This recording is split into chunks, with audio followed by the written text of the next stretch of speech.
병원에도 안 가요. 그 사람이 걱정할까봐 아픈 티도 못 낸대요. 자식들이 말려도 안 듣습니다. 마치 세상에 그 사람만 존재하는 것처럼 삽니다. 딱 하루 연락 안 됐다고 잠도 못 잤대요. 밥도 안 먹고요.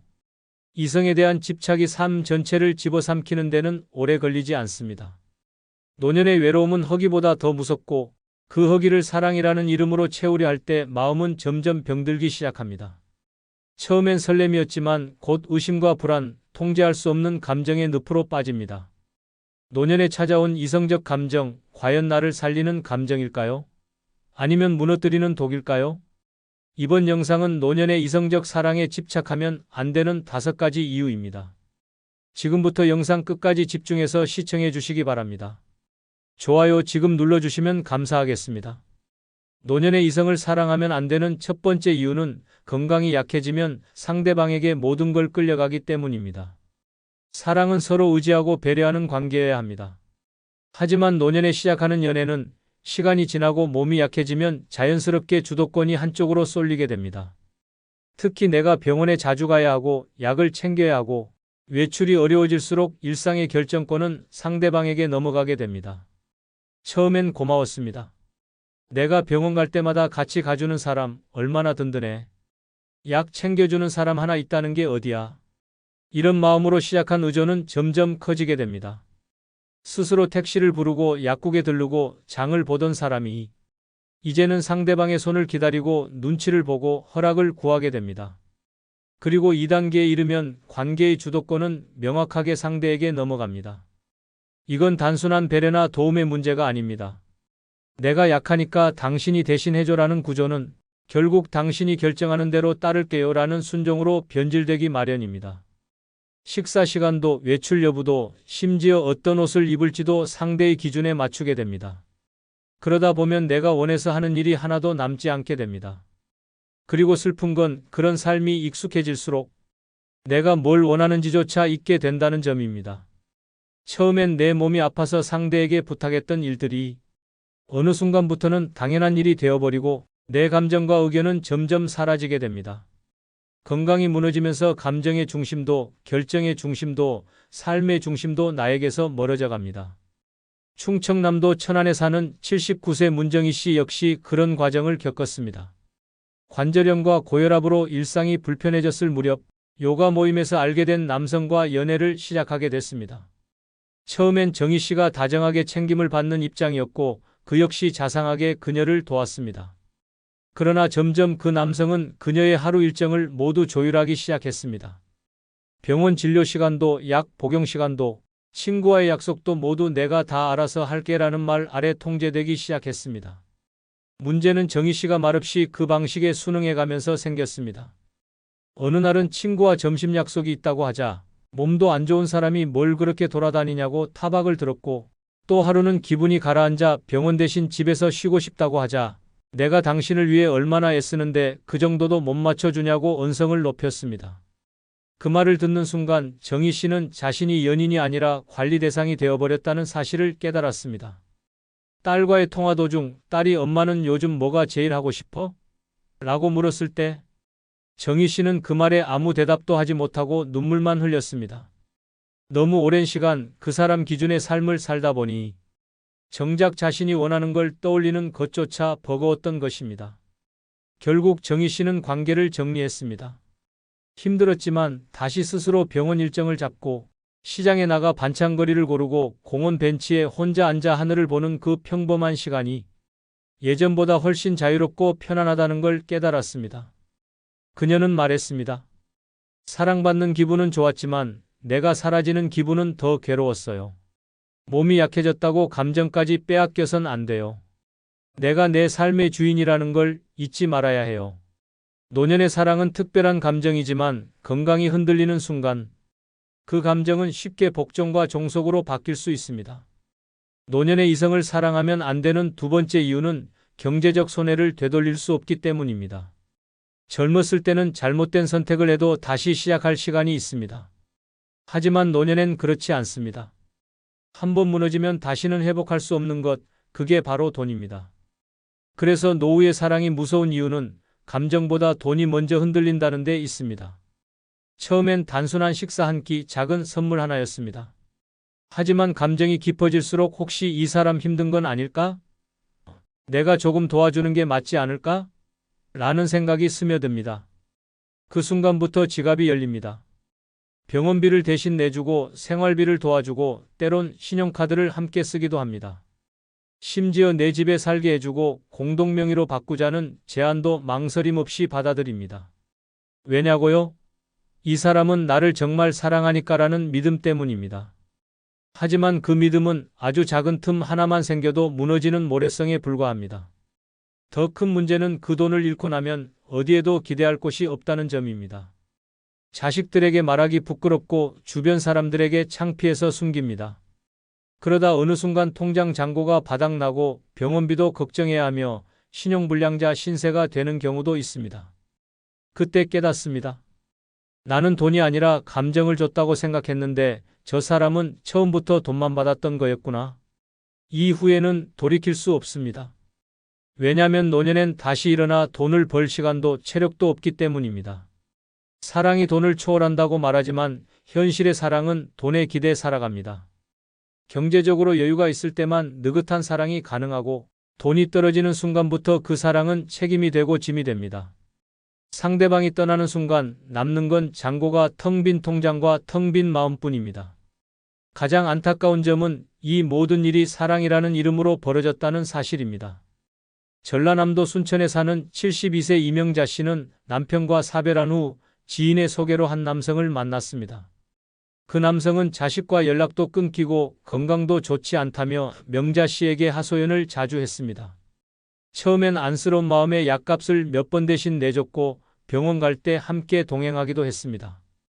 그가 카드값이 밀렸다고 하자 명자 씨는 자신의 카드를 내주며 이 정도는 도와줄 수 있지라고 생각했습니다. 문제는 그때부터였습니다. 그는 점점 더 많은 금전적 요구를 했고 어느 날은 같이 살자며 명자 씨 집으로 들어왔습니다. 한 집에서 살다 보니 생활비는 전부 명자 씨 몫이 됐고 본인 연금까지 손댈 정도였습니다. 명자 씨는 고민 끝에 집 일부를 팔아 생활비로 쓰기로 결정했지만 그 과정에서 그 남성은 서류를 대신 처리해 주겠다며 공동명의를 요구했습니다. 그때까지만 해도 명자 씨는 사랑이라고 믿었습니다. 하지만 집 명의가 바뀌자 그는 돌연 태도를 바꿨고 외박이 잦아졌습니다. 그제야 알았어요. 나를 사랑한 게 아니라 내 재산을 이용하려 했던 거였다는 걸요. 명자 씨는 법적 대응을 시도했지만 이미 공동명의로 바뀐 집의 권리를 되찾기란 어려운 일이었습니다. 자식들에게 말도 못하고 홀로 병원에 입원하며 한숨을 내쉬었다고 합니다. 그녀는 이렇게 말했습니다. 내가 어리석은 건 알아요. 그런데 그때는 그 사람이 없으면 죽을 것 같았어요. 지금은 매달 받는 연금 외엔 소득이 없고 병원비조차 자식에게 손 벌려야 하는 처지가 되었습니다. 이 사례는 단순한 예외가 아닙니다. 사랑이라는 이름으로 감정이 무너지면 이성과 계산은 사라지고 맹목적인 신뢰만 남습니다. 그 신뢰는 반드시 돈을 잃고 난 뒤에야 무너집니다. 그리고 노년에는 그 손해를 되돌릴 방법이 없습니다. 사랑이 삶을 채우기보다는 생계를 무너뜨리는 칼이 될 수 있다는 것. 노년의 이성을 사랑할 때 반드시 기억해야 할 현실입니다. 노년의 이성을 사랑하면 안 되는 세 번째 이유는 연애를 시작한 뒤 오히려 건강이 더 나빠졌다고 말하는 사람들이 많기 때문입니다. 사랑을 하면 기분이 좋아지고 삶의 활력이 생길 거라는 기대는 누구에게나 있습니다. 특히 노년엔 더 그렇습니다.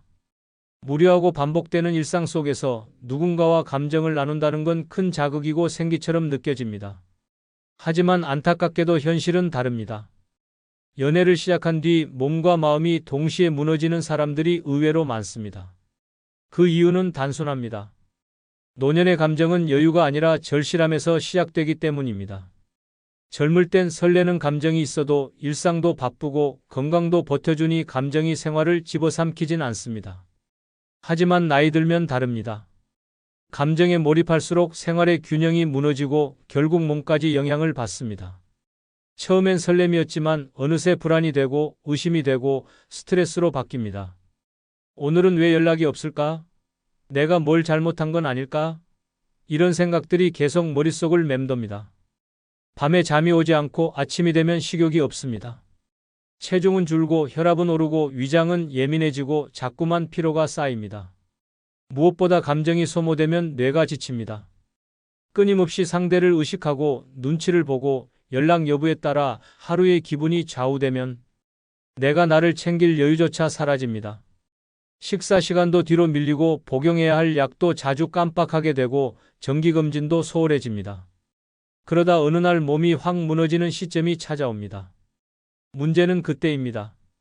감정적으로도 기대고 있던 그 상대가 부담을 느껴 거리를 두기 시작하면 몸과 마음이 동시에 무너지는 순간이 오는 것입니다.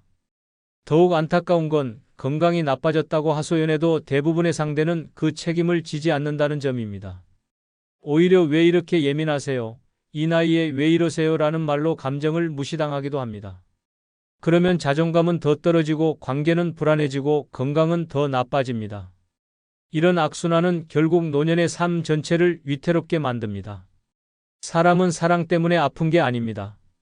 그 사랑을 감당하려고 무리하면서 자기 자신을 잃어가기 때문에 병이 되는 것입니다. 누군가와 함께하면서 나를 더 챙기고 건강도 좋아지고 마음이 평온해진다면 참 좋은 사랑이겠지만 대부분의 노년 연애는 반대입니다. 내 건강을 소홀히 하고 일상을 포기하고 감정에만 매달리는 관계라면 그건 결국 독이 됩니다. 경북 구미에 사는 78세 이선영 씨는 몇 년 전 지역 복지관에서 한 남성과 알게 되어 연락을 주고받게 되었습니다. 처음엔 주 1회 함께 점심을 먹고 산책을 하며 웃는 시간이 늘어났습니다. 그런데 상대방은 점점 더 자주 만나자고 했고 연락이 조금만 늦어져도 섭섭함을 표현했습니다. 선영 씨도 상대의 기분을 맞추느라 자신의 생활 패턴을 조금씩 바꾸기 시작했습니다. 원래는 오전 9시에 일어나 아침 식사를 하고 11시에 혈압약과 당뇨약을 챙겨 먹던 규칙적인 삶이었는데 상대가 아침마다 전화를 걸어와 산책을 요구했고 점심도 무조건 밖에서 함께 먹기를 원했습니다. 선영 씨는 건강을 위해 먹던 식단도 포기하고 피곤해도 웃으며 나가야 했습니다. 문제는 여름이 되면서 시작됐습니다. 더운 날씨에도 억지로 나간 산책 후 선영 씨는 탈수 증상으로 쓰러졌고 결국 병원에 입원하게 됐습니다. 그 남성은 처음 며칠간 병문안을 왔지만 이후 연락이 줄었고 결국 아무 말 없이 관계는 끝났습니다. 선영 씨는 퇴원 후 이렇게 말했습니다. 그 사람을 좋아했던 건 맞지만 그 감정 때문에 내가 나를 돌보지 않게 된 게 문제였어요. 누군가를 만나며 웃기도 했지만 결국 병원에 누워 있으니 아무 의미가 없더라고요. 지금 선영 씨는 다시 혼자서 조용한 일상을 살고 있습니다. 가끔 외롭기도 하지만 규칙적으로 식사하고 산책하며 마음 편한 건강이 얼마나 소중한지를 다시 깨달았다고 합니다. 그녀는 덧붙였습니다.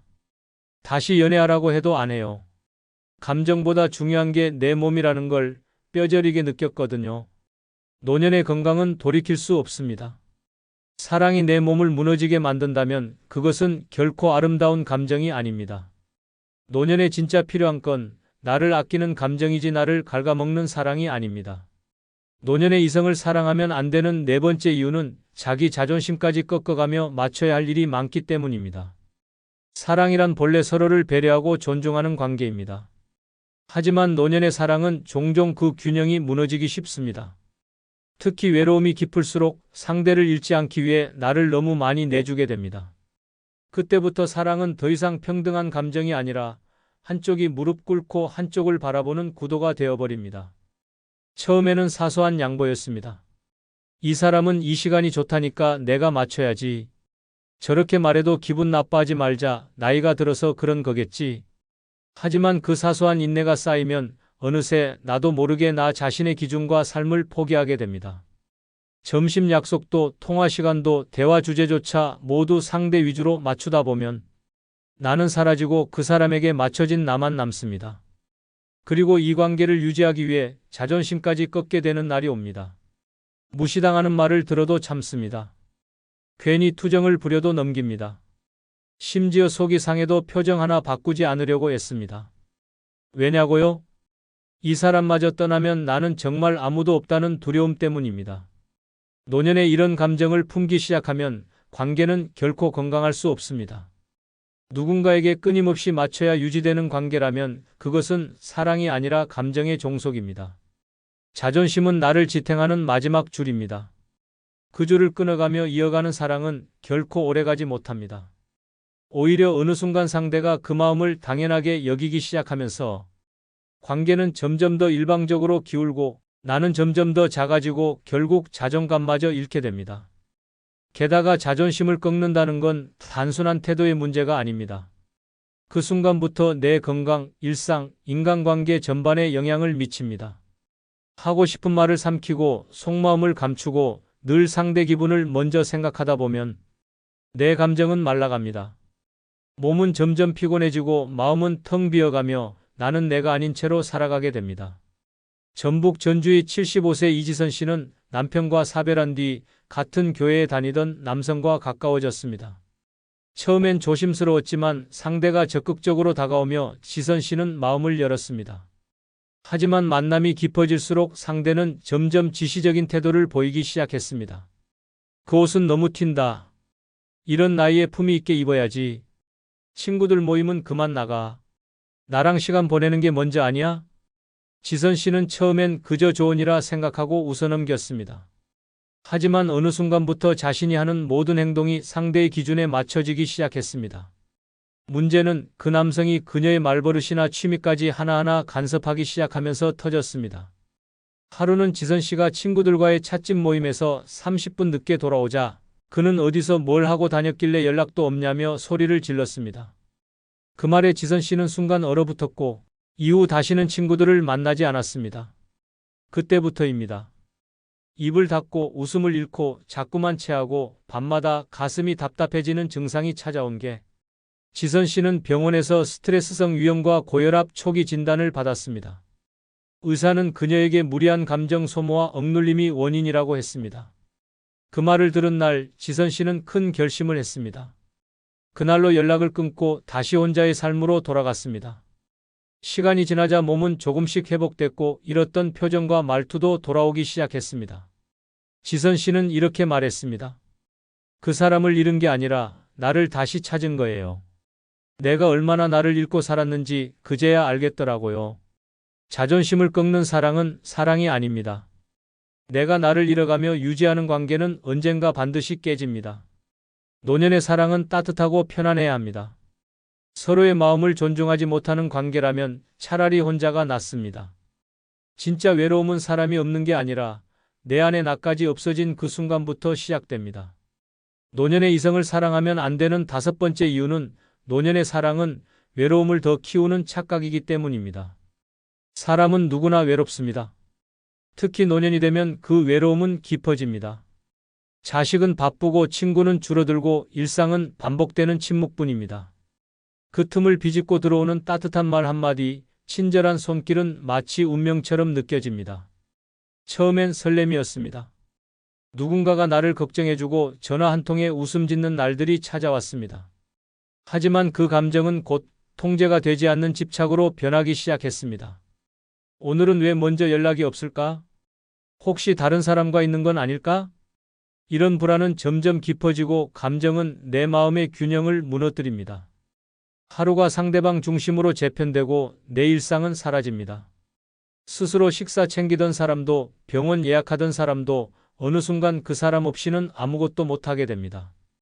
이것이 바로 의존이고 이 의존은 사랑이라는 이름으로 포장되지만 결국은 나를 더 깊은 외로움 속으로 끌어당깁니다. 사랑은 외로움의 해답이 아닙니다. 오히려 사랑이라는 감정을 빌려 외로움을 덮으려 할수록 그 감정은 더 민감해지고 더 상처받기 쉬워집니다. 노년의 사랑은 단단하지 않습니다. 수십 년을 함께 산 부부 사이도 무너지는 것이 인생인데 단기간에 찾아온 감정이 평생의 공허를 메워줄 수 있다고 믿는 건 위험한 환상입니다. 그 감정은 내가 만들고 내가 집착하며 결국 내가 무너지는 방향으로 흐릅니다. 사랑에 기대려 했던 마음은 결국 나 자신을 더 힘들게 만들 뿐입니다. 혼자여서 외로운 게 아닙니다. 감정의 균형을 잃었을 때 진짜 외로움이 시작되는 것입니다. 서울 동작구에 사는 74세 박춘자 씨는 남편과 사별한 뒤 오랜 시간 혼자 살았습니다. 평소에는 자주 산책을 다니고 주민센터 문화 강좌도 들으며 조용히 하루하루를 보내고 있었습니다. 그러던 어느 날 같은 강좌를 듣던 한 남성과 우연히 점심을 함께 먹게 되었고 이후 두 사람은 자연스럽게 연락을 주고받기 시작했습니다. 처음엔 기분이 좋았습니다.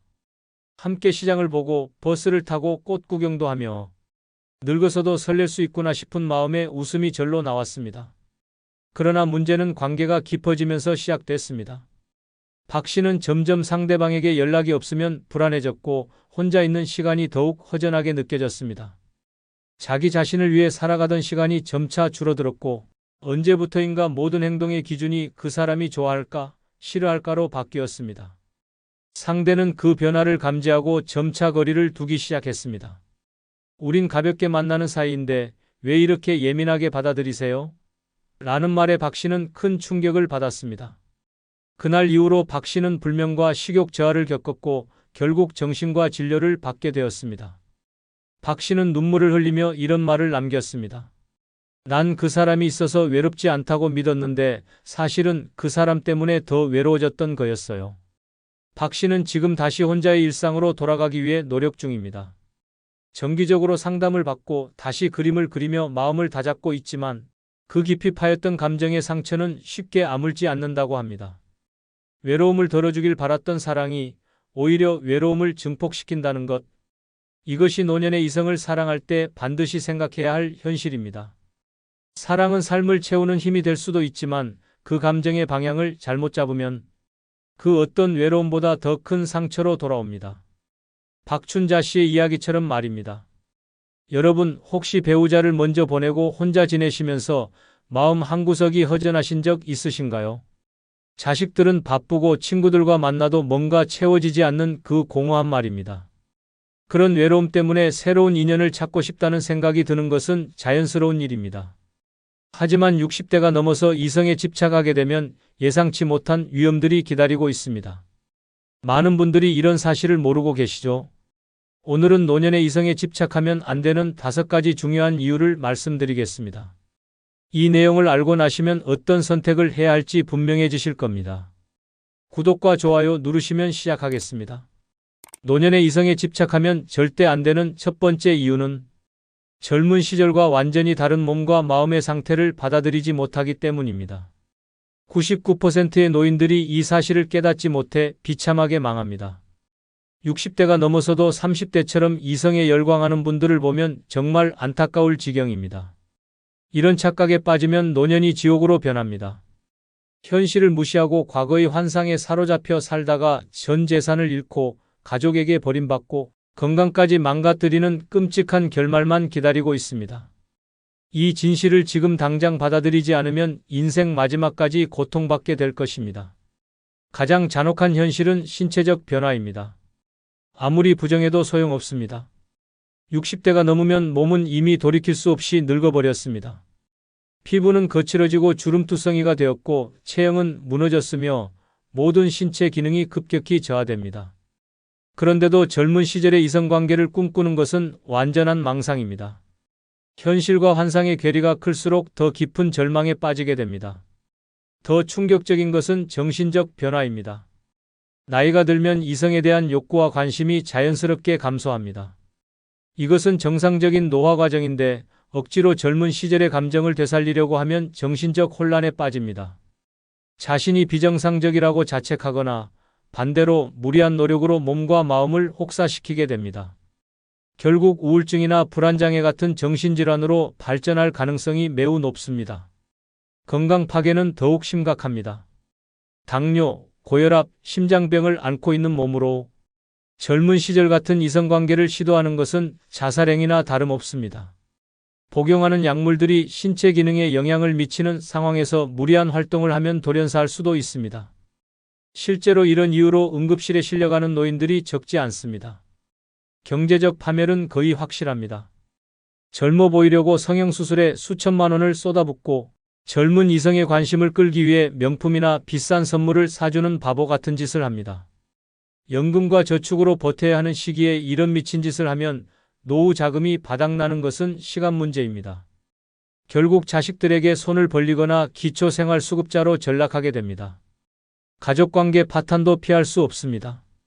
나이든 부모가 이성에 미쳐있는 모습을 보면 자녀들은 경악하고 분노합니다. 특히 젊은 이성과 만나거나 이상한 온라인 채팅을 하는 모습을 발견하면 완전히 등을 돌립니다. 가족들의 신뢰를 잃으면 정말 위급할 때 도움받을 곳이 없어집니다. 사회적 매장은 더욱 무섭습니다. 노인이 젊은 이성을 쫓아다니는 모습은 사회적으로 조롱과 혐오의 대상이 됩니다. 주변 사람들의 수군거림과 비웃음이 정신을 갈갈이 찢어 놓습니다. 한번 그런 소문이 퍼지면 어디서도 환영받지 못하는 존재가 됩니다. 진짜 인생의 의미를 찾을 기회도 완전히 날려버립니다. 노년기는 자신을 돌아보고 진정한 삶의 가치를 깨달을 수 있는 마지막 기회인데 이성에만 매달려 있으면 이런 소중한 시간을 모두 낭비하게 됩니다. 죽을 때가 되어서야 자신이 얼마나 어리석었는지 깨닫게 되지만 이미 너무 늦습니다. 사기의 완벽한 먹잇감이 되는 것은 더욱 끔찍합니다.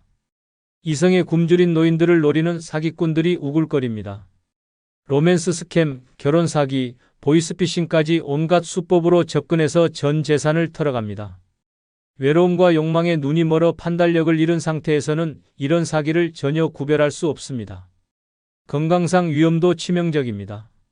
면역력이 약해진 몸으로 새로운 이성과 접촉하면 각종 감염병에 노출됩니다. 특히 성병 같은 질환은 노년기에 치명적일 수 있습니다. 젊은 시절과 달리 회복력도 현저히 떨어져서 한 번 병에 걸리면 회복하기 어렵습니다. 정신적 파괴는 더욱 무서운 결과를 낳습니다. 이성에 대한 집착이 강박으로 발전하면 정상적인 사고가 불가능해집니다. 거절당하면 극도의 분노나 우울에 빠지고 상대방을 스토킹하거나 협박하는 범죄 행위까지 저지를 수 있습니다. 결국 정신병원에 입원하거나 감옥에 갇히는 최악의 상황까지 갈 수 있습니다. 실제로 서울에 사는 김철수 할아버지의 끔찍한 사례를 보면 이성 집착이 얼마나 무서운 결과를 낳는지 알 수 있습니다. 74세인 김 할아버지는 2년 전 아내를 먼저 보낸 후 완전히 다른 사람이 되어버렸습니다. 50년 넘게 함께 살아온 아내의 빈자리가 너무 컸지만 그 공허함을 새로운 여성으로 채우려고 했던 것이 모든 비극의 시작이었습니다. 처음에는 경로당에서 만난 여성들에게 관심을 보였지만 모두 거절당했습니다. 이에 굴복하지 않고 점차 젊은 여성들에게 관심을 돌렸습니다.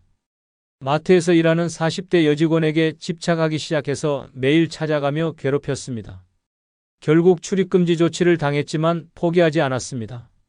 상황이 더욱 악화된 것은 인터넷 채팅을 시작하면서부터였습니다. 손자가 가르쳐준 스마트폰 사용법으로 각종 채팅 앱에 가입해서 젊은 여성들과 대화를 시도했습니다. 처음에는 관심을 보이는 20대 여성과 연락을 주고받으며 완전히 빠져들었습니다. 그 여성은 처음에는 친절하게 대화를 나누며 김 할아버지의 마음을 사로잡았습니다. 매일 안부를 묻고 관심을 보이자 김 할아버지는 완전히 그녀에게 빠져버렸습니다. 하지만 한 달 후부터 그녀는 각종 이유로 돈을 요구하기 시작했습니다. 급하게 병원비가 필요하다거나 생활비가 부족하다는 등의 핑계였습니다. 김 할아버지는 그녀의 관심을 잃을까 봐 두려워서 처음에는 50만 원부터 시작해서 점점 더 큰 금액을 송금했습니다. 1년 동안 총 8천만 원이 넘는 돈을 보냈는데 이는 그의 전 재산이었습니다. 연금과 아내의 보험금까지 모두 털어넣었습니다. 더 끔찍한 것은 그 과정에서 김 할아버지의 정신 상태가 완전히 망가져 버렸다는 것입니다. 하루 종일 그녀의 연락만 기다리며 지냈고 답장이 늦으면 극도의 불안과 분노에 휩싸였습니다. 식사도 제대로 하지 않고 잠도 자지 않으며 오직 그녀 생각만 했습니다. 결국 돈이 떨어지자 그녀는 연락을 완전히 끊어버렸습니다. 김 할아버지는 이때서야 자신이 사기당했다는 것을 깨달았지만 이미 너무 늦었습니다. 전 재산을 잃었을 뿐만 아니라 정신적 충격으로 심각한 우울증에 빠졌습니다. 자살을 시도하기까지 해서 가족들이 응급실로 데려갔습니다. 현재 김 할아버지는 정신과 치료를 받으며 요양원에서 지내고 있습니다. 전 재산을 잃어서 자식들이 비용을 부담하고 있고 가족 관계도 완전히 틀어졌습니다. 이성에 대한 집착 때문에 인생이 완전히 파멸되어 버린 것입니다. 만약 그가 나이에 맞는 자연스러운 감정 변화를 받아들였다면 이런 비극은 일어나지 않았을 것입니다. 노년의 이성에 집착하면 절대 안 되는 두 번째 이유는 사기꾼들의 완벽한 표적이 되어 전 재산을 잃고 파멸하기 때문입니다. 믿기 어렵겠지만 이성에 굶주린 노인들을 노리는 사기꾼들이 전국에 수만 명이나 활동하고 있습니다. 이들은 노인의 외로움과 이성에 대한 갈망을 이용해 치밀하게 계획된 함정을 파놓습니다. 한 번 걸려들면 100% 전 재산을 잃습니다. 예외는 없습니다. 더 끔찍한 것은 돈만 잃는 게 아니라 정신까지 완전히 망가져서 폐인이 되어버린다는 사실입니다. 지금 이 순간에도 수많은 노인들이 이런 사기에 당해 비참하게 몰락하고 있습니다. 로맨스 스캠이라고 불리는 이 사기는 노인들을 완전히 파멸시키는 가장 악랄한 범죄입니다. 사기꾼들은 심리학을 완벽하게 연구해서 노인들의 약점을 정확히 파고듭니다. 외로움, 인정받고 싶은 욕구, 젊음에 대한 그리움, 이성에 대한 갈망까지 모든 것을 이용합니다. 마치 전문적인 연극배우처럼 완벽한 연기를 통해 노인들을 속입니다. 가장 무서운 것은 이들의 수법이 갈수록 정교해지고 있다는 점입니다. 예전처럼 단순한 문자나 전화만 하는 게 아닙니다. 가짜 프로필 사진을 만들고 허위 신분을 조작하고 심지어 음성 변조 기술까지 사용해서 젊은 여성인 것처럼 속입니다. SNS나 채팅 앱을 통해 자연스럽게 접근해서 마치 우연한 만남인 것처럼 연출합니다. 이들은 노인의 심리를 완벽하게 꿰뚫고 있습니다. 처음에는 절대 돈 이야기를 하지 않습니다. 몇 주, 몇 달 동안 꾸준히 관심을 보이고 애정을 표현하며 완전히 마음을 사로잡습니다. 매일 안부를 묻고 따뜻한 말을 건네고 심지어 사랑한다는 말까지 합니다. 외로웠던 노인은 이런 관심에 완전히 빠져들게 됩니다. 노인이 완전히 마음을 열고 신뢰하게 되면 그때부터 본격적인 사기가 시작됩니다. 처음에는 작은 금액부터 요구합니다. 갑자기 병원에 가야 한다거나 급한 일이 생겼다거나 하는 그럴듯한 이유를 댑니다. 사랑에 빠진 노인은 의심 없이 돈을 보냅니다. 그러면 고마워하며 더욱 애정 표현을 늘립니다. 이런 과정이 반복되면서 요구하는 금액은 점점 커집니다. 가족이 위독하다, 사업에 문제가 생겼다, 빚을 갚아야 한다는 등 더욱 절박한 상황을 연출합니다. 노인은 사랑하는 사람을 도와야 한다는 생각에 연금, 저축, 심지어 집까지 팔아서 돈을 보냅니다. 수천만 원, 수억 원까지 털리는 경우도 흔합니다. 가장 잔혹한 것은 돈을 다 털어낸 후의 상황입니다. 더 이상 뜯어낼 것이 없다고 판단되면 사기꾼들은 완전히 자취를 감춥니다. 연락이 끊어지고 모든 계정이 삭제되고 마치 그런 사람이 존재하지 않았던 것처럼 사라져버립니다. 그제서야 노인은 자신이 사기당했다는 현실을 깨닫게 됩니다. 이때의 충격은 상상을 초월합니다. 전 재산을 잃은 경제적 타격도 크지만 정신적 충격은 더욱 치명적입니다. 사랑한다고 믿었던 사람이 사실은 돈만 노린 사기꾼이었다는 배신감, 자신이 얼마나 바보였는지에 대한 자괴감, 가족들에게 어떻게 설명해야 할지에 대한 두려움이 한꺼번에 몰려옵니다. 많은 피해자들이 이 충격을 견디지 못하고 극단적인 선택을 합니다. 자살률이 일반인보다 10배 이상 높다는 통계도 있습니다. 살아남더라도 심각한 우울증이나 치매로 발전하는 경우가 대부분입니다. 정신적 충격으로 인한 스트레스가 뇌 기능을 급격히 악화시키기 때문입니다. 가족관계 파탄도 피할 수 없습니다. 자식들은 부모가 어떻게 그런 뻔한 사기에 당할 수 있었는지 이해하지 못합니다. 분노하고 실망하며 결국 등을 돌립니다. 경제적 지원도 끊어지고 정신적 지지도 받을 수 없게 됩니다. 완전히 고립된 상태에서 혼자 고통을 감당해야 합니다. 사회적 매장도 따라옵니다. 로맨스 스캠 피해자라는 사실이 알려지면 주변 사람들의 시선이 차가워집니다. 동정보다는 조롱과 비웃음을 받게 됩니다. 나이가 들어서 철없이 그런 짓을 했다는 손가락질을 받으며 어디서도 환영받지 못하는 존재가 됩니다. 더욱 끔찍한 것은 이런 사기가 조직적으로 이루어진다는 점입니다. 개인이 단독으로 저지르는 범죄가 아니라 수십 명이 역할을 나누어 체계적으로 운영하는 거대한 범죄 조직입니다. 각자 맡은 역할이 있고 매뉴얼도 있고 심지어 교육까지 받습니다. 노인을 속이는 것이 하나의 산업으로 발달한 것입니다. 이들은 해외에 거점을 두고 활동하는 경우가 많아서 수사기관도 쉽게 잡아내지 못합니다. 설령 일부가 검거되더라도 이미 피해를 당한 후라서 돈을 되찾기는 거의 불가능합니다. 사기꾼들은 받은 돈을 즉시 해외로 송금하거나 다른 계좌로 분산시켜서 추적을 어렵게 만듭니다. 국제적인 범죄 조직도 개입되어 있습니다. 동남아시아나 아프리카의 범죄 조직들이 한국의 노인들을 표적으로 삼고 있습니다. 이들은 한국어를 유창하게 구사하는 현지인들을 고용하거나 한국에서 활동하던 사기꾼들을 스카우트해서 더욱 정교한 사기를 벌입니다. 기술의 발달로 사기 수법도 갈수록 진화하고 있습니다. 인공지능을 이용해서 가짜 음성을 만들어내거나 딥페이크 기술로 가짜 영상을 제작하기도 합니다. 실제로 존재하지 않는 사람의 프로필을 완벽하게 조작해서 마치 실제 인물인 것처럼 속입니다. 온라인 데이팅 사이트나 채팅 앱들도 이들의 주요 활동 무대입니다. 이런 플랫폼들이 늘어나면서 사기꾼들의 활동 범위도 더욱 넓어졌습니다. 노인들이 이런 앱들을 사용하는 경우가 증가하면서 피해도 급격히 늘어나고 있습니다. 실제로 대구에 사는 이영희 할머니의 참혹한 사례를 보면 로맨스 스캠이 얼마나 무서운지 알 수 있습니다. 68세인 이 할머니는 1년 전 남편을 먼저 보낸 후 극심한 외로움에 시달렸습니다. 자식들도 바빠서 자주 찾아오지 못하는 상황에서 혼자 지내는 시간이 너무나 힘들었습니다. 그러던 중 우연히 알게 된 채팅 앱에서 자신을 35세 사업가라고 소개하는 남성과 만나게 되었습니다. 그는 매일 안부를 묻고 따뜻한 말을 건네며 이 할머니의 마음을 사로잡았습니다. 외로웠던 할머니는 그의 관심에 완전히 빠져들었습니다. 3개월 동안 매일 대화를 나누며 정말 사랑에 빠졌다고 느꼈습니다. 그는 할머니를 누나라고 부르며 나이 차이는 문제가 되지 않는다고 말했습니다. 심지어 결혼까지 약속하며 새로운 인생을 함께 살자고 제안했습니다. 하지만 4개월째부터 상황이 바뀌기 시작했습니다.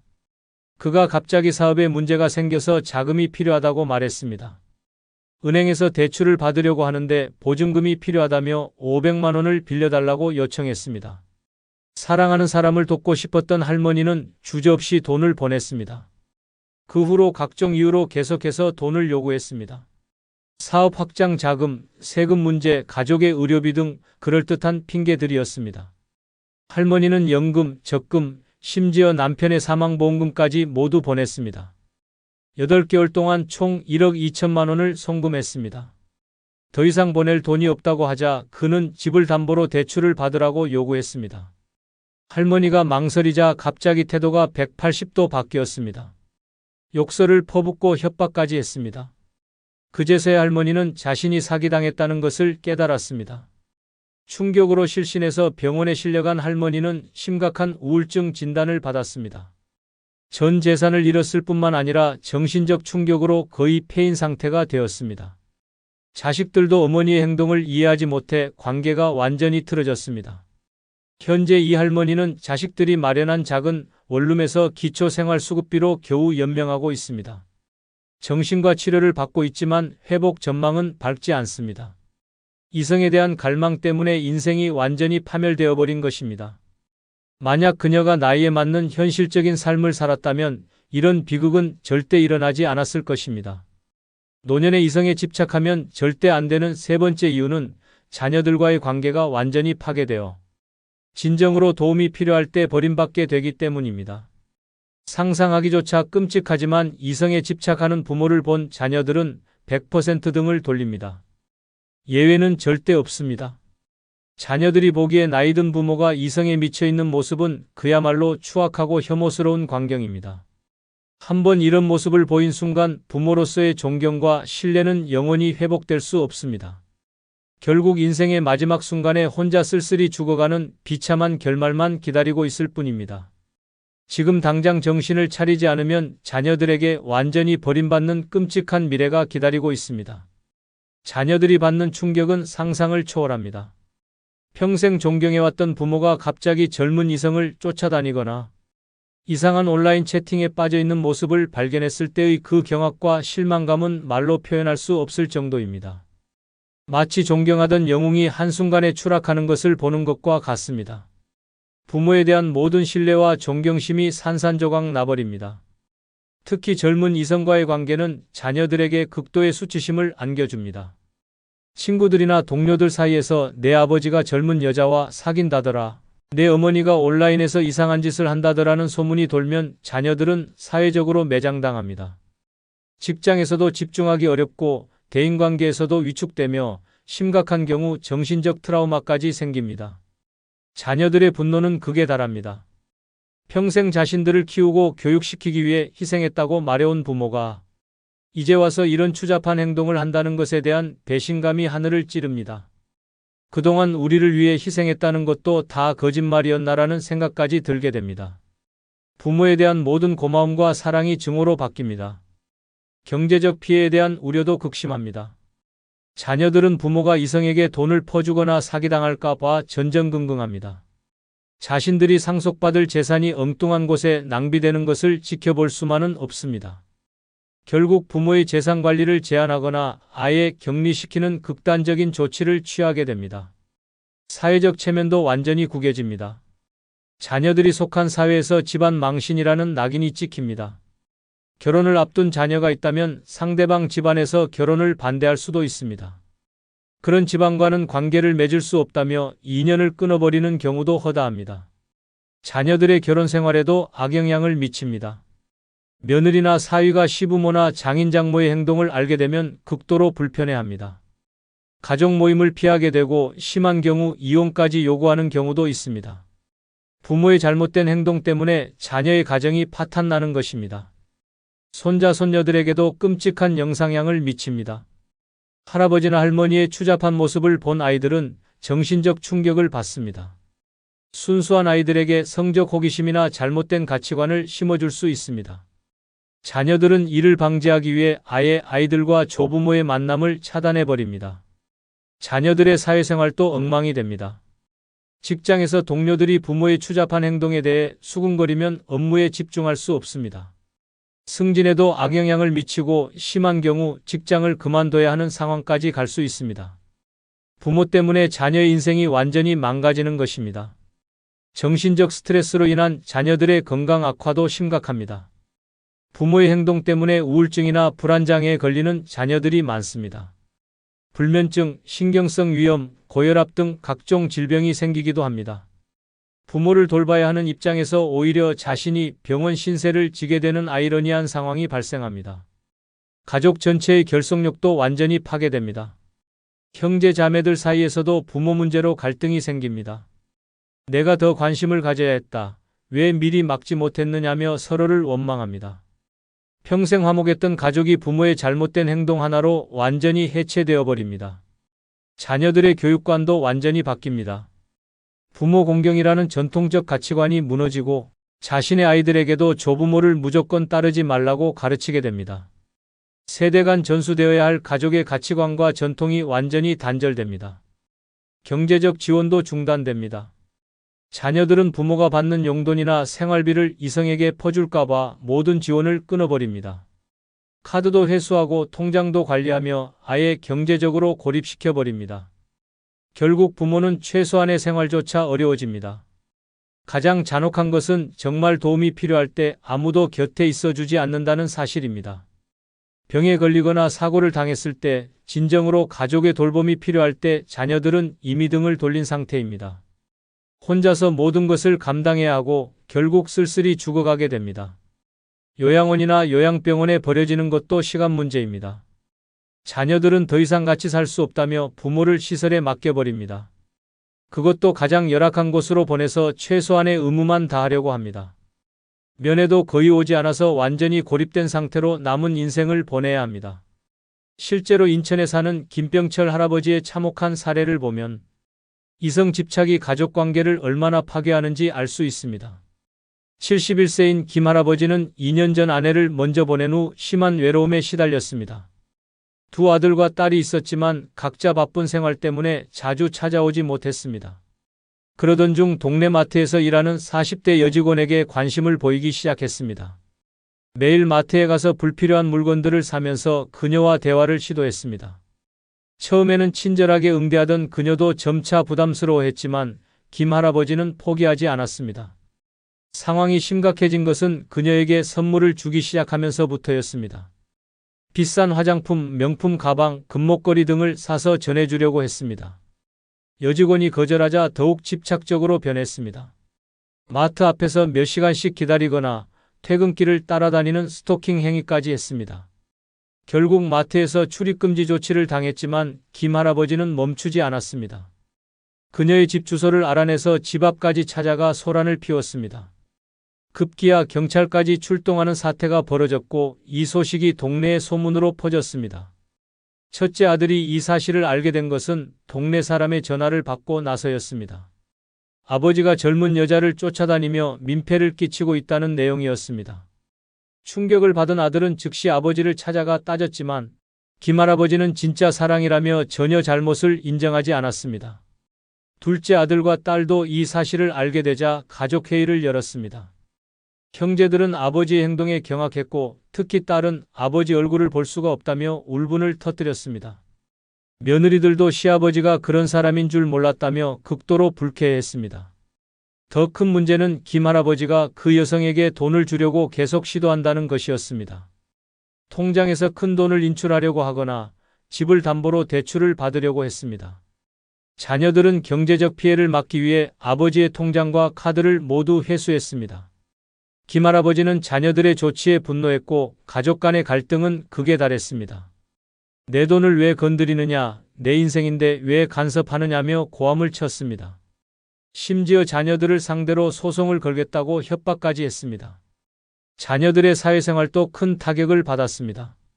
첫째 아들은 직장에서 동료들의 수군거림을 견디지 못해 결국 사직했습니다. 딸은 시댁에서 그런 아버지를 둔 며느리는 받아들일 수 없다며 이혼을 종용받았습니다. 둘째 아들은 스트레스로 위궤양이 생겨 병원 신세를 지게 되었습니다. 손자 손녀들에게도 악영향이 미쳤습니다. 학교에서 내 할아버지가 이상한 사람이래라는 놀림을 받은 손자는 등교를 거부하기 시작했습니다. 순수했던 아이들이 할아버지에 대한 혐오감을 갖게 되었습니다. 결국 자녀들은 아버지와 완전히 연을 끊기로 결정했습니다. 안전을 위해 요양원에 입소시켰고 최소한의 생활비만 지원하기로 했습니다. 면회도 거의 가지 않고 전화 연락도 끊었습니다. 가족 사진에서도 아버지를 지워버렸습니다. 현재 김할아버지는 외곽의 한 요양원에서 혼자 지내고 있습니다. 자녀들은 명절에도 찾아오지 않고 손자 손녀들도 할아버지의 존재를 모른 척합니다. 이성에 대한 집착 때문에 가족을 모두 잃어버린 것입니다. 만약 그가 나이에 맞는 품격 있는 삶을 살았다면 가족들의 사랑을 받으며 행복한 노년을 보낼 수 있었을 것입니다. 하지만 이제는 모든 것이 돌이킬 수 없는 상태가 되어버렸습니다. 노년의 이성에 집착하면 절대 안 되는 네 번째 이유는 건강이 급속도로 악화되어 돌이킬 수 없는 신체적 파멸을 맞게 되기 때문입니다. 절대 믿고 싶지 않겠지만 이성에 집착하는 노인들의 사망률이 일반 노인보다 3배 이상 높다는 충격적인 통계가 있습니다. 심장마비, 뇌졸중, 급성질환으로 갑자기 쓰러져 죽는 경우가 부지기수입니다. 나이 든 몸으로 젊은 시절 같은 이성관계를 시도하는 것은 자살행위나 다름없습니다. 더 끔찍한 것은 죽지 않더라도 평생 회복할 수 없는 장애를 갖게 되어 식물인간 상태로 남은 인생을 보내야 한다는 사실입니다. 지금 당장 정신을 차리지 않으면 병원 침대에서 비참하게 생을 마감하는 끔찍한 운명이 기다리고 있습니다. 가장 무서운 것은 심혈관계 질환의 급격한 악화입니다. 노년기에는 이미 혈관이 딱딱해지고 혈압이 높아진 상태인데 이성에 대한 흥분과 스트레스가 더해지면 심장과 혈관에 치명적인 부담을 줍니다. 갑작스러운 심장마비로 즉사하는 경우가 허다합니다. 특히 성적 활동 중에 심장이 멈춰서 그 자리에서 죽는 참혹한 사례들이 끊이지 않습니다. 혈압 급상승으로 인한 뇌출혈도 매우 위험합니다. 이성과의 만남이나 신체적 접촉 시 혈압이 평소의 2배에서 3배까지 치솟을 수 있습니다. 이미 약해진 뇌혈관이 터져서 뇌출혈이 발생하면 즉시 의식을 잃고 쓰러집니다. 살아남더라도 심각한 뇌손상으로 인해 반신불수나 언어장애, 치매 등의 후유증이 남습니다. 당뇨병 환자의 경우 더욱 치명적입니다. 이성에 대한 스트레스와 흥분이 혈당을 급격히 상승시켜 당뇨병성 혼수에 빠질 수 있습니다. 또한 당뇨로 인한 혈관 손상이 이미 진행된 상태에서 추가적인 부담이 가해지면 실명, 심부전, 족부괴사 등의 심각한 합병증이 발생합니다. 성기능 장애 치료를 위해 무분별하게 복용하는 약물들도 극도로 위험합니다. 발기부전 치료제를 과다 복용하거나 불법 약물을 사용하다가 급성 중독으로 사망하는 사례가 급증하고 있습니다. 이런 약물들은 심장병이나 고혈압 약물과 상호작용을 일으켜 생명을 위험에 빠뜨립니다. 면역력 급격한 저하도 심각한 문제입니다. 나이가 들면 자연스럽게 면역력이 떨어지는데 이성관계로 인한 스트레스와 과로가 더해지면 면역체계가 완전히 무너집니다. 감기 같은 가벼운 질병도 폐렴으로 발전해서 생명을 잃을 수 있습니다. 코로나19 같은 감염병에 걸리면 치사율이 일반인보다 훨씬 높습니다. 성병 감염의 위험성은 상상을 초월합니다. 노년기의 면역력으로는 성병을 이겨낼 수 없습니다. 매독, 임질, 헤르페스 등이 전신으로 퍼져서 뇌까지 침범하면 치매나 정신질환으로 이어집니다. 에이즈에 감염되면 에이즈로 발전하는 속도가 젊은 사람보다 10배 이상 빠릅니다. 근골격계 손상도 치명적입니다. 이미 뼈가 약해지고 관절이 굳어진 상태에서 무리한 신체 활동을 하면 골절이나 탈구가 쉽게 발생합니다. 노인의 골절은 회복이 거의 불가능해서 평생 침대에 누워 지내야 할 수도 있습니다. 고관절 골절의 경우 1년 내 사망률이 30%를 넘습니다. 정신적 스트레스로 인한 신체 질환도 급증합니다. 이성관계에서 오는 갈등, 거절, 배신감 등이 극심한 스트레스를 유발합니다. 이런 스트레스가 위궤양, 십이지장궤양을 일으키고 심한 경우 위천공으로 생명이 위험해집니다. 스트레스성 탈모, 대상포진, 자가면역 질환 등도 급격히 악화됩니다. 수면 장애로 인한 건강 악화도 심각합니다. 이성에 대한 집착으로 밤잠을 설치게 되면 생체 리듬이 완전히 무너집니다. 만성적인 수면 부족은 모든 장기 기능을 저하시키고 각종 질병에 대한 저항력을 떨어뜨립니다. 결국 급속한 노화와 함께 다발성 장기부전으로 이어집니다. 약물 남용의 위험성도 극에 달합니다. 젊어 보이기 위해 무분별하게 호르몬제나 영양제를 복용하거나 성기능 개선을 위해 검증되지 않은 약물을 사용합니다. 이런 약물들이 기존에 복용하던 혈압약, 당뇨약과 상호작용을 일으켜 급성 중독이나 장기 손상을 일으킵니다. 영양 불균형도 심각한 문제입니다. 이성에게 좋은 인상을 주기 위해 무리한 다이어트를 하거나 반대로 스트레스로 인한 과식으로 급격한 체중 변화가 일어납니다. 노년기의 급격한 체중 변화는 모든 장기에 부담을 주어 생명을 위험에 빠뜨립니다. 외상의 위험도 급증합니다. 이성과의 만남을 위해 무리하게 외출하거나 익숙하지 않은 장소에 가다가 넘어지거나 사고를 당하는 경우가 많습니다. 노인의 경우 작은 외상도 큰 부상으로 이어지고 회복 과정에서 합병증이 발생해 생명을 잃을 수 있습니다. 정신적 충격으로 인한 급성 질환도 무시할 수 없습니다. 이성에게 거절당하거나 사기당했을 때의 충격이 급성 심근경색이나 뇌졸중을 유발합니다. 가슴이 찢어지는 듯한 아픔이라는 표현이 실제로 심장질환으로 나타나는 것입니다. 실제로 광주에 사는 박준호 할아버지의 끔찍한 사례를 보면 이성 집착이 건강에 얼마나 치명적인지 알 수 있습니다. 69세인 박 할아버지는 평생 건강하게 살아왔고 정기검진에서도 특별한 문제가 없었습니다. 하지만 1년 전 아내를 먼저 보낸 후 심한 외로움에 빠져 젊은 여성과의 만남을 추구하기 시작했습니다. 온라인 채팅을 통해 만난 30대 여성과 관계를 시작하면서 박 할아버지는 완전히 다른 사람이 되었습니다. 젊어 보이기 위해 무리한 운동을 시작했고 검증되지 않은 남성 호르몬제와 각종 영양제를 복용하기 시작했습니다. 기존에 복용하던 혈압약과의 상호작용으로 혈압이 불안정해졌지만 무시했습니다.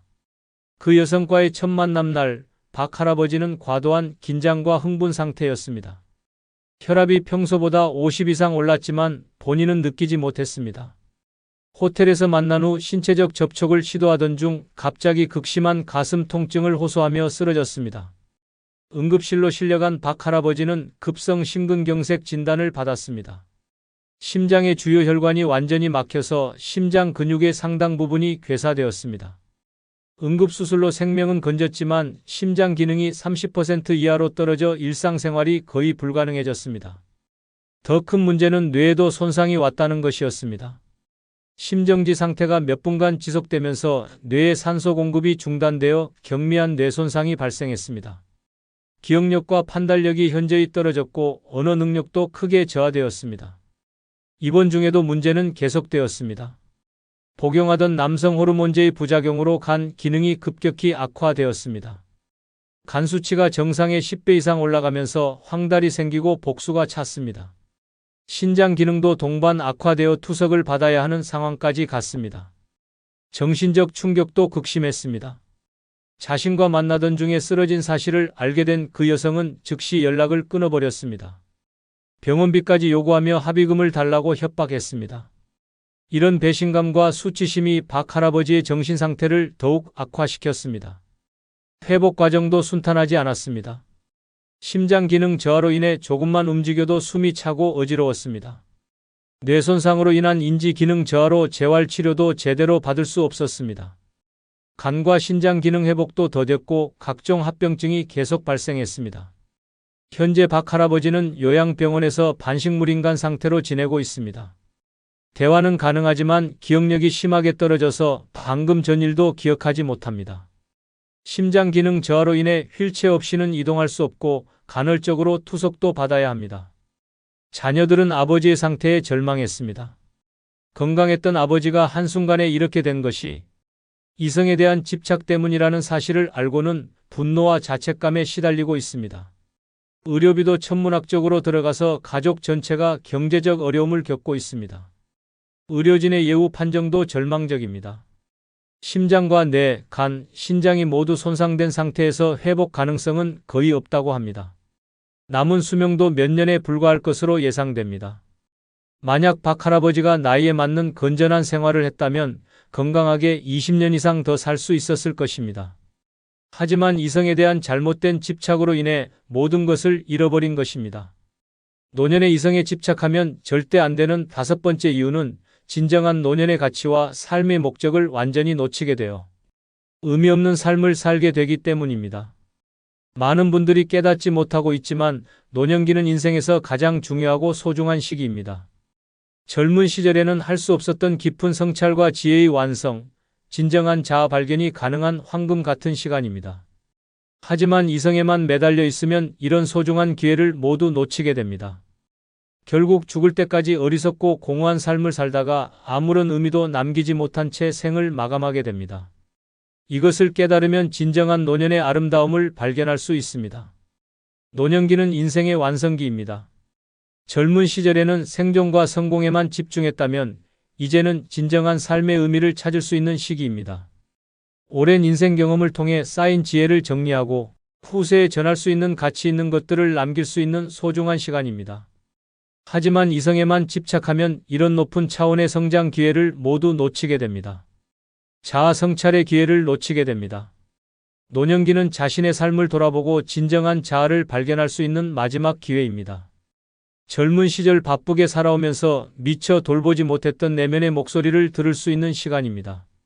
하지만 이성관계에만 신경 쓰면 이런 깊이 있는 성찰을 할 수 없습니다.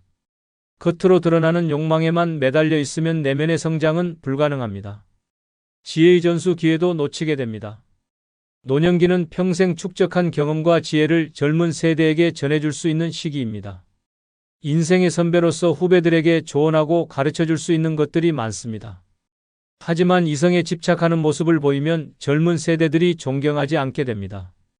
지혜로운 어른이 아니라 철없는 노인으로 여겨져서 전수할 기회를 잃어버립니다. 정신적 성숙의 기회를 놓칩니다. 나이가 들수록 물질적인 것보다는 정신적인 것에 가치를 두게 되는 것이 자연스럽습니다. 명예, 돈, 외모보다는 내면의 평화와 만족을 추구하게 됩니다. 하지만 이성에 집착하면 오히려 퇴행하여 젊은 시절의 원시적인 욕구에 머물러 있게 됩니다. 정신적으로 성장하지 못하고 미성숙한 상태로 남게 됩니다. 인생의 정리 시간을 놓치게 됩니다. 노년기는 그동안의 삶을 정리하고 마무리할 수 있는 시간입니다. 미뤄두었던 일들을 마무리하고 관계를 정리하고 유산을 준비하는 등 인생의 마지막을 품격 있게 준비할 수 있습니다. 하지만 이성에만 매달려 있으면 이런 중요한 준비를 할 수 없습니다. 결국 정리되지 않은 채로 인생을 마감하게 됩니다. 취미와 관심사 개발의 기회를 놓칩니다. 은퇴 후에는 젊은 시절에 시간이 없어서 하지 못했던 다양한 활동들을 할 수 있습니다. 독서, 음악, 미술, 원예, 요리 등 새로운 분야에 도전하거나 깊이를 더할 수 있습니다. 이런 활동들은 삶에 새로운 활력을 주고 성취감을 줍니다.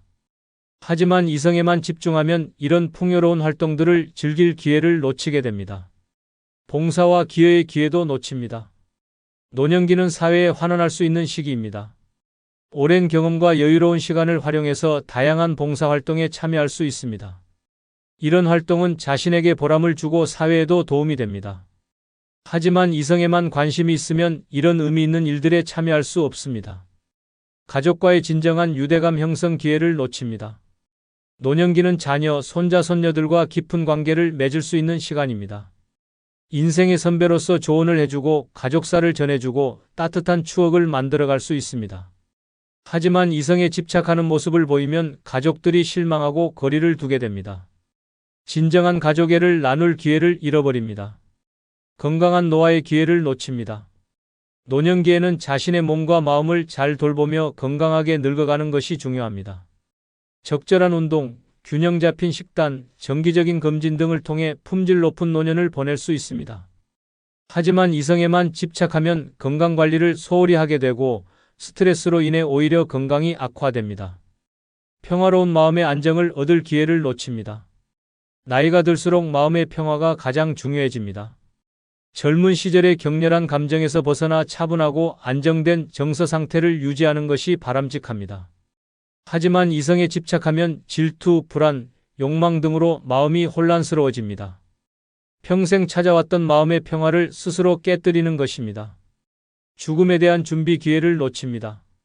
노년기는 죽음을 자연스럽게 받아들이고 준비할 수 있는 시기입니다. 죽음에 대한 두려움을 극복하고 평안한 마음으로 인생을 마무리할 수 있습니다. 하지만 이성에만 매달려 있으면 죽음을 직시하지 못하고 현실을 도피하게 됩니다. 결국 준비되지 않은 상태로 죽음을 맞게 됩니다.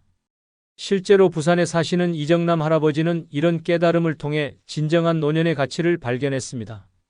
75세인 이 할아버지는 3년 전 아내를 먼저 보낸 후 한동안 이성에 대한 갈망에 빠져 있었습니다. 외로움을 달래기 위해 젊은 여성들과의 만남을 추구했지만 번번이 실패하고 상처만 받았습니다.